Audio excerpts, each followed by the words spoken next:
네, 안녕하십니까. 오토다이리 오종훈입니다. 오늘 오랜만에 푸조의 가솔린 엔진 만나보도록 하겠습니다. 오랜만에, 아주 상당히 오랜만에.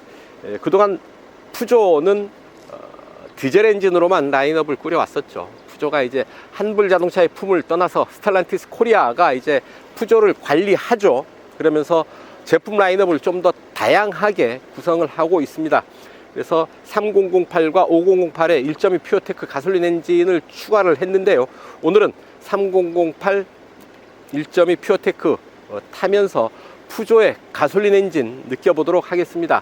차체 길이 4455mm, 공차 중량 1510km, 만만치 않은 덩치를 이 작은 엔진 1.2L 가솔린 엔진이 끌고 달립니다. 1.0L가 경차 엔진인데요. 경차 엔진인데 그보다 약 200cc 정도 더 큰, 겨우 그 정도의 엔진으로 이 만만치 않은 덩치를 끌고 달린다. 과연 어떤 느낌, 어느 정도의 성능을 만나볼 수 있을지 뭐 기대가 되는데요. 직접 시승을 하면서 그 느낌 여러분들과 공유를 해볼까 합니다. 알리르, GT, GT팩 모두 3개 트림으로 구성이 되어 있는데요. 시승하는 모델은 GT팩으로 4,920만원으로 가격이 책정되어 있습니다. 약 5천만원이라고 보시면 되겠죠. 자, 과연 그 값어치 제대로 할지요? 시승을 통해서 알아보도록 하겠습니다. 여러분들 좋아요, 구독하기 눌러주시면 저는 출발합니다. 함께 하시죠. 네, 운전석 살펴보고 가겠습니다. 아이콕핏 디자인 먼저 살펴볼 필요가 있는데요. 스티어링 휠과 계기판의 구조가 2층 구조입니다. 그래서 헤드업 디스플레이의 위치까지 계기판을 띄어 올려서 굳이 헤드업 디스플레이가 필요 없도록 한다라는 얘기죠. 자연스럽게 정면을 볼 때 굳이 시선을 내리지 않아도 필요한 정보를 알 수 있도록 차창에 정보를 띄어 올려주는 게 헤드업 디스플레이인데요. 그럴 필요가 뭐 있느냐, 계기판을 그렇게 그 위치로 올리면 되지 라는 게 이 아이콕핏 디자인의 포인트입니다. 그래서 스티어링 휠을 잡고 자연스럽게 정면을 보면 그 바로 아래 계기판이 이제 올라와 있는 거죠. 그래서 스티어링 휠 너머로 계기판이 보이게 되는 거죠. 대개의 경우에는 스티어링 휠 요 틈새로 계기판 창을 보게 되지 않습니까? 하지만 푸조의 아이콕핏 디자인을 적용하게 되면 스티어링 휠 너머로 그 위로 계기판을 보게 된다라는 얘기입니다. 그래서 스티어링 휠은 좀 작고요. 윗부분까지 일자형으로 잘라놨습니다. 아랫부분도 일자형으로 잘라놨고, 그래서 좀 더 쉽게 용이하게 계기판을 볼 수 있도록 했다라는 얘기고요. 계기판 보시면 여러가지 형태로 달리 볼 수가 있습니다. 이렇게 최소를 선택을 하면 계기판을 최소한의 정보만 계기판에 올라오고요. 퍼스널, 이제 개인화된 계기판인데 별도로 어떤 정보들을 선택할지 취사 선택한 정보들을 띄워놓을 수가 있겠습니다. 그 다음에 주행 보조 시스템들 볼 수가 있겠네요. 그리고 다이얼,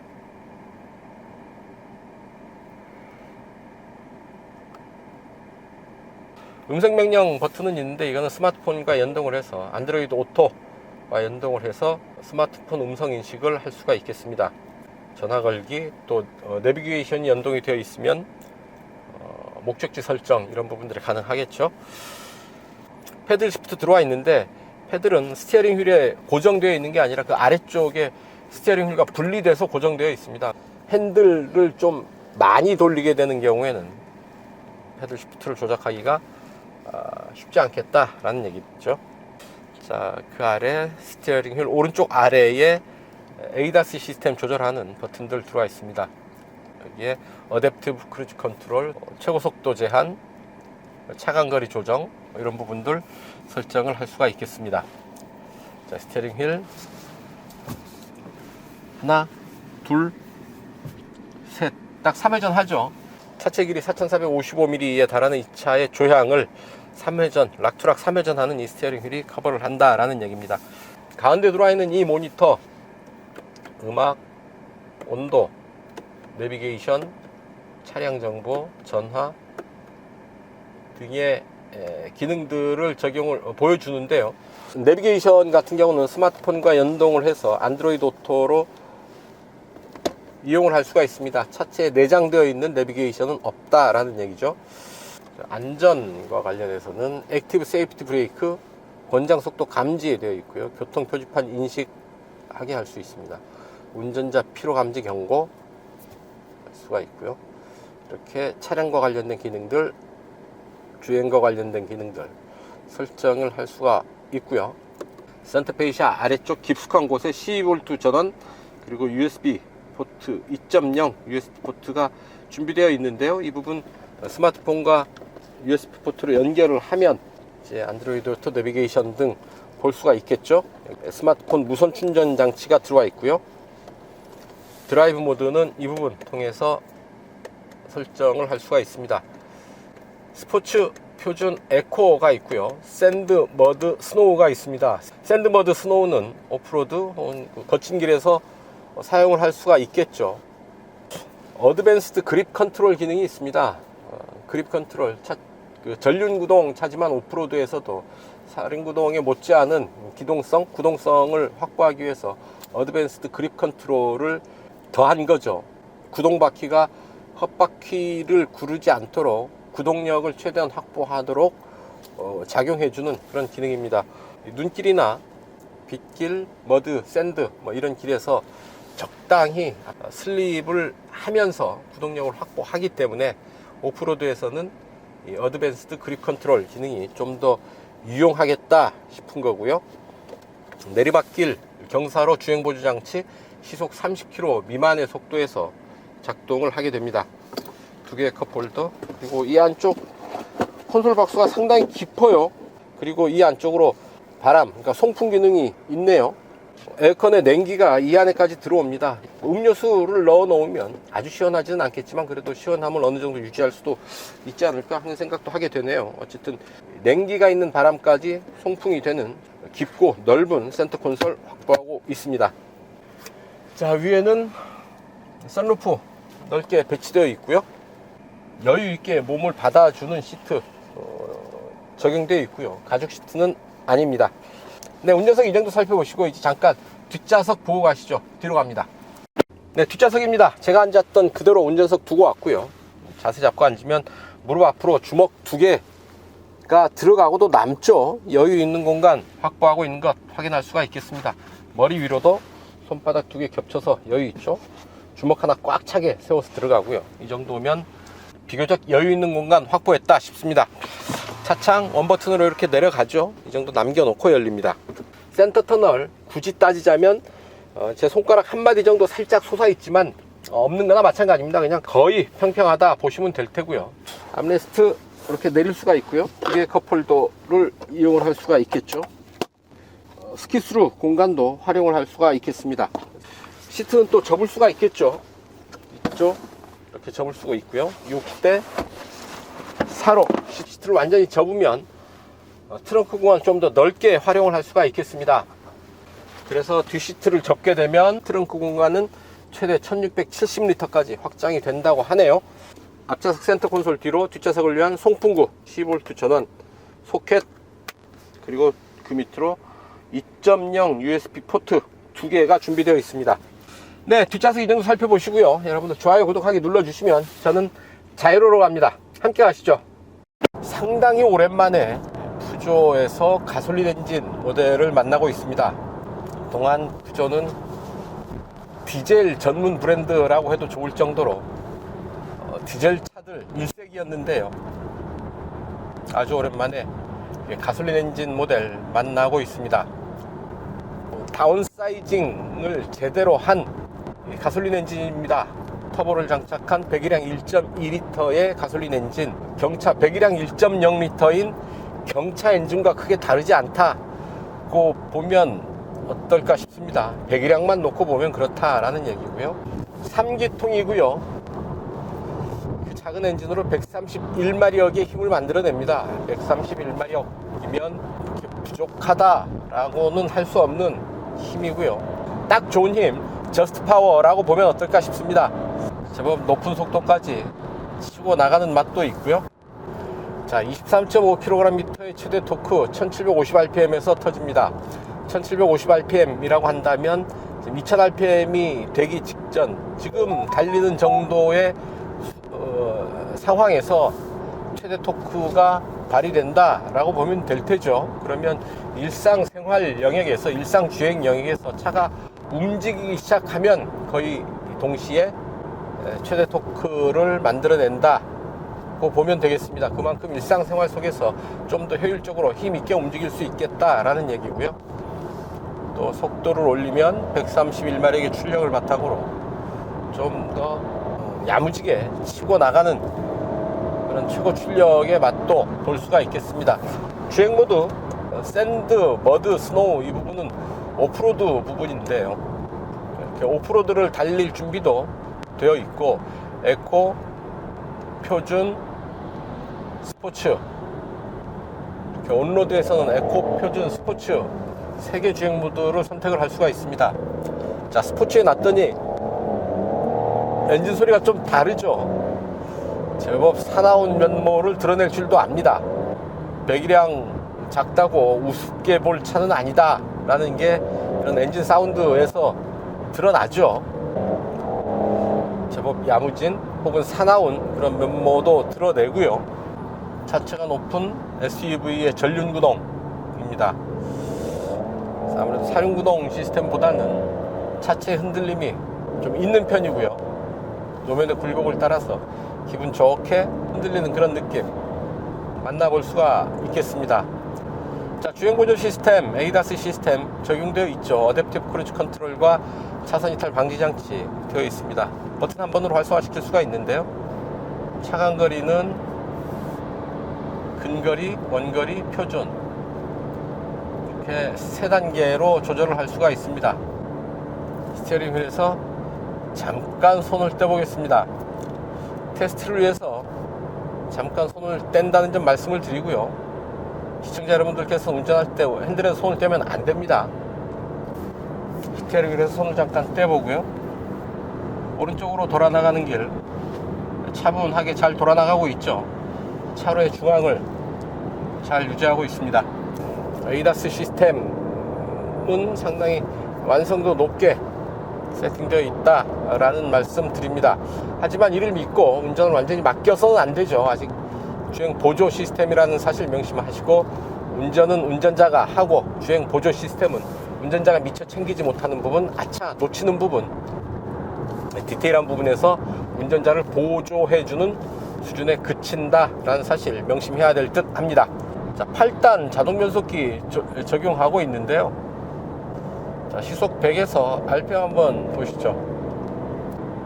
주행 모드 스포츠, 시속 100km, RPM 8단 1800, 7, 6, 5, 4, 3, 3단 5100, 2단으로는 떨어지지 않고요. 3단 5100, 8단 1800 구간에서 시속 100km 커버하고 있습니다. 대개 시속 100km 하면 1500 혹은 그 미만 1200, 300rpm까지 떨어지는 경우들이 있는데요. 하지만 이 차는 배기량이 작기 때문에 엔진 회전수를 좀 더 끌어올려야 시속 100km를 커버를 할 수가 있겠습니다. 잠깐만 달려보겠습니다. 가속 페달에 킥다운 버튼은 없고요. 아주 힘찬 가속은 아니네요. 아주 꾸준히 조금씩 힘을 끌어 모아서 속도를 올려가는 그런 느낌이고요. 제법 빠른 속도까지 차근차근 속도를 끌어올리고 있습니다.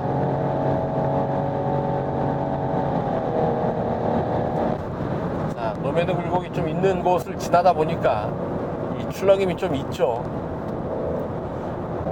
무게중심이 높은 SUV, 하지만 또 사륜구동이 아니죠. 전륜구동이어서 특히나 고속에서의 차체 흔들림은 좀 속도가 빨라질수록 증폭되는 경향이 있습니다. 그래도 제법 빠른 속도까지 힘을 쓰면서 달려주고 있고요. 그렇게 빨리 달리는 차를 보면서 누가 저거 배기량 1200cc 짜리 엔진이야 라고 생각을 할 수가 있겠습니까? 대단합니다. 성인부에서 달리는 고등학생의 느낌입니다. 그래서 스티어링 휠이 완전 원형이 아니어서 오히려 더 재미있죠. 마치 레이싱 게임을 하는 듯한 그런 느낌 받게 된다라는 얘기죠. 아닌 게 아니라 푸조의 어떤 게 칼 같은 조향 성능은 푸조의 상징적인 부분 중 하나인데요. 위아래가 일직선인 이 작은 스티어링 휠로 조향을 하면서 운전을 하게 되면 좀 자극적이라고 할까요? 여사스럽지 않은 조금 자극적인 그런 느낌 받게 되고요. 또한 조향에 대한 차체의 반응도 상당히 빠른 편입니다. 그래서 날렵한 조향, 빠른 반응 즐기면서 충분히 스포츠 주행을 즐길 수도 있겠습니다. 푸조, 특히 SUV들 3008, 5008 푸조의 특색을 잘 간직하고 있는 그런 차가 아닌가 싶습니다. 기능적입니다. 실용적입니다. 허세를 부리는 일이 없죠. 이른바 브랜드 파워를 앞세워서 허세를 부리는 일이 없고요. 상당히 알차게 차량의 상품성, 성능 이런 부분들을 구성하고 있기 때문에 소비자들 역시 푸조의 소비자들 역시 그렇게 허세 부리는 소비자들이 아니고요. 합리적인 부분, 기능적인 부분을 좋아하는 소비자들이 되게 이 푸조를 선택하는 경우들이 많습니다. 프랑스 자동차의 특징이기도 하죠. 상당히 특이한 게 프랑스 하면 명품의 나라 아닙니까? 크리스찬 디올, 샤넬, 루이비통 등등 명품들의 나라가 프랑스인데요.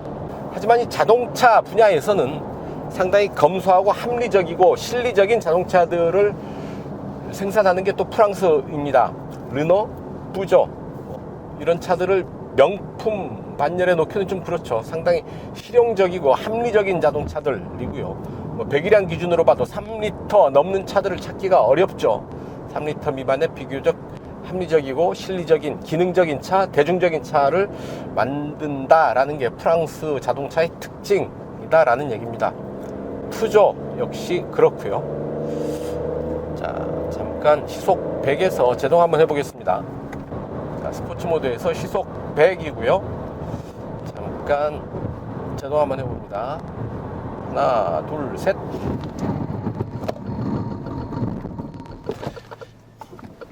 강하게 제동을 했는데 브레이크 페달의 느낌은 상당히 딱딱합니다. 비상등이 깜빡이면서 주위의 비상 상황임을 알렸고 안전띠가 몸을 되감아 주지는 않았고요.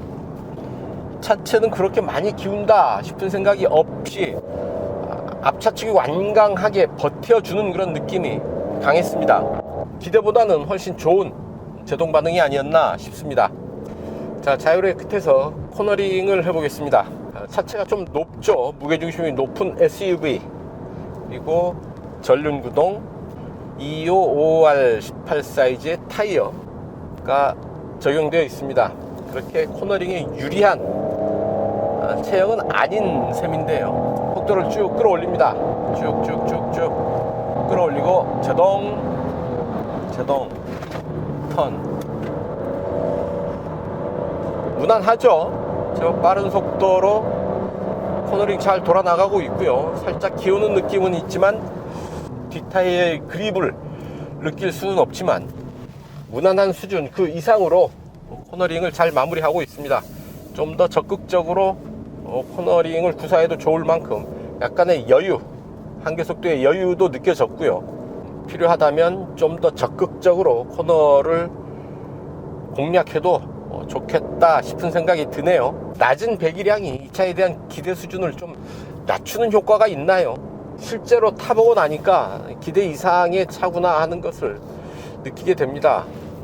가속감, 실내의 정숙성, 이런 그 코너링에서의 운동 성능 이런 부분들이 제법인데? 기대 이상인데? 하는 생각을 하게 되는 거죠. 기대 이상이다 라는 얘기는 어쩌면 이 차에 대한 기대 수준을 좀 낮춰 잡았다 라는 얘기가 될 수도 있겠죠. 자, 1.2 피오테크 가솔린 터보 엔진, 작은 배기량에 그래도 야무진 성능 131마력의 힘을 자랑하고 있죠. 첫인상 이게 가솔린이 맞아? 하는 생각을 잠깐 했었거든요. 가솔린의 경쾌함보다는 디젤의 묵직함에 좀 가까운 느낌을 받았는데 지금 움직이는 과정에서 가솔린이 맞구나, 가솔린 터보 엔진이 맞구나 싶었습니다. 아주 적극적인 다운사이징을 거친 가솔린 터보 엔진의 특성을 잘 드러내고 있습니다. 힘이 아주 팡팡 터지는 강한 힘이 아니다. 힘에 관한 약간의 아쉬움이 남을 수 있습니다. 그 아쉬움을 보충해 주는 것, 자동차 세금이겠죠. 자동차 세금이 쌉니다. 한국 자동차 세금 배기량에 따라서 자동차 세금을 내게 될 텐데요. 1.3리터 배기량이니까 자동차 세금도 그만큼 더 싸겠죠. 게다가 연비도 그렇게 제법 우수한 편이어서 유지 비용이 그렇게 부담스럽지는 않겠다 싶습니다. 자, 알리르 GT, GT팩 3개 트림으로 판매가 되는데요. 시승차는 GT팩입니다. 가장 비싼 트림이고요. 판매 가격 4,920만원, 5천만원이라고 보면 되겠습니다. 프랑스의 어떤 그 합리적인 감성을 담은 프랑스 자동차 푸조 3008 1.2 퓨어테크, 기대 이상의 성능과 기능을 보여주고 있다라고 말씀을 드리겠습니다.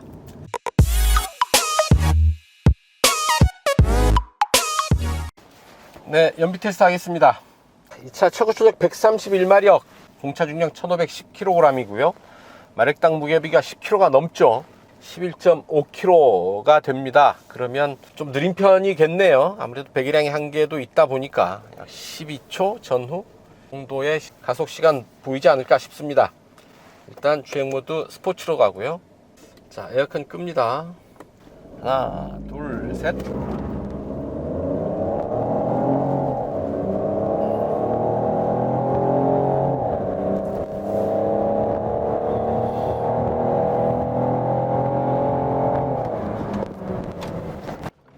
평소에 거의 모든 차들이 비교적 여유 있게 시속 100km 가속하는 장소인데요. 빠듯합니다. 가속 거리가 좀 빠듯해서요.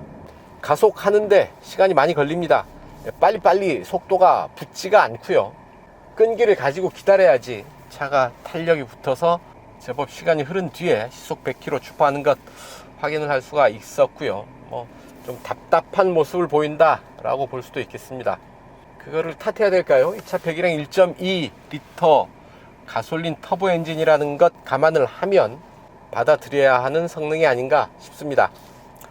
자, 과연 어느 정도 기록을 나타냈을지요. 데이터 열어서 함께 보시겠습니다.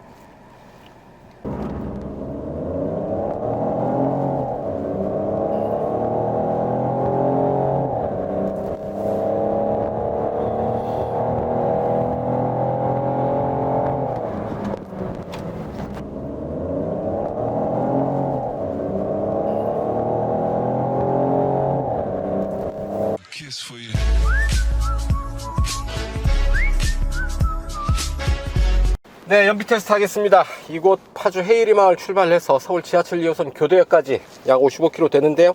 직접 달려가면서 이 차의 실주행 연비 체크해 보도록 하겠습니다. 이 차의 공인복합 연비 리터당 12.2km로 인증을 받았는데요. 과연 실주행 연비 어느 정도나 나올지요. 에어컨은 19도 풍량 2단계로 맞춰봅니다. 자, 트립 2를 리셋합니다. 주행 모드는 에코로 가고요. 이제 출발합니다. 자, 엔진 스톱 일어났고요. 자, 스티어링 휠을 잠깐 돌려도 제시동은 일어나지 않습니다. 자, 제시동의 느낌도 상당히 부드럽고 편안하네요. 네, 자유로 따라서 달려왔습니다. 이제 행주대교 북단인데요. 이곳까지의 연비 리터당 21.2km 기록을 했습니다. 공인복합 연비보다 딱 10km 더 달린 연비네요. 이제 자유로 빠져나가서요, 행주대교 거쳐서 올림픽대로로 이어갑니다. 네, 올림픽대로 따라서 이제 동작대교 남단까지 달려왔습니다. 이곳까지의 연비 리터당 20.4km 기록을 했습니다. 이제 올림픽대로 빠져나가서 약 5km 도심 주행 이어갑니다. 네, 이제 약 5km 정도 도심 구간 지나왔고요. 잠시 후에 교대역 내거리에 도착하겠습니다. 앞차 따라서 신호대기로 멈춰 섰습니다. 이곳까지의 연비 리터당 19.2 기록했습니다. 작은 엔진으로 덩치 큰 몸을 끌고 가야 된다는 것, 연비에 어느 정도 부담은 됐을 테고요. 8단 자동 변속기를 통해서 어느 정도 최소한의 효율은 확보하지 않았나 싶습니다. 이렇게 파주 헤이리 마을을 출발해서 서울 지하철 2호선까지 푸조 3008 1.2 퓨어테크 타고 달린 연비 리터당 19.2 기록했다는 점 말씀을 드리면서 연비 테스트 여기서 정리하겠습니다.